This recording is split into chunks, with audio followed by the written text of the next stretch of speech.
Hello guys, welcome back to my YouTube channel. This is Chambua na me show alongside team the gospel minister. Today let us check verse 2 Corinthians chapter 5 verse 17.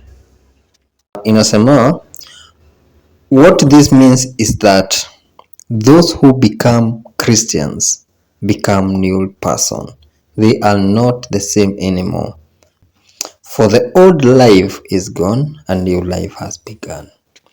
When people become Christian, the entire life changes.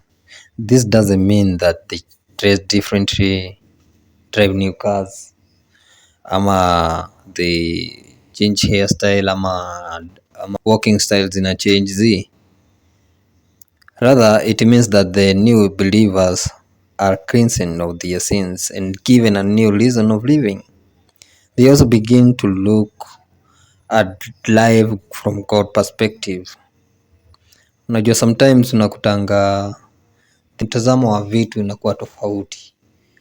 Ukiwa kama hujaokoka kuna vile unaangalia vitu, ukiokoka kuna vile utaangalia vitu. Kila kitu inabadilika, from how they treat an enemy to how they spend their money. If you are a Christian, you can look forward to God making some exciting changes in your life. Be open to the changes God wants to make in you. You won't regret. How you regret? This one is assurance. When God decided to use you, you will be a very good vessel because you do according to the Lord's will. You won't regret. I'm the way, the truth, and the life. If you follow me, you will never get lost.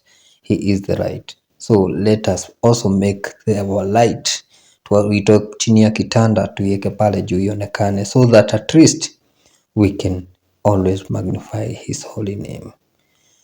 Thank you so much. Don't forget to subscribe my channel. Share this message. Nami hapa nikiwa sina la ziada ila tu kusema Mwenyezi Mungu akaweze kuwalinda na kuwabariki. Baraka zake zikanyeshe kama mvua juu ya maisha yako, kwa sababu wewe ni mtu wa maana. Shalom.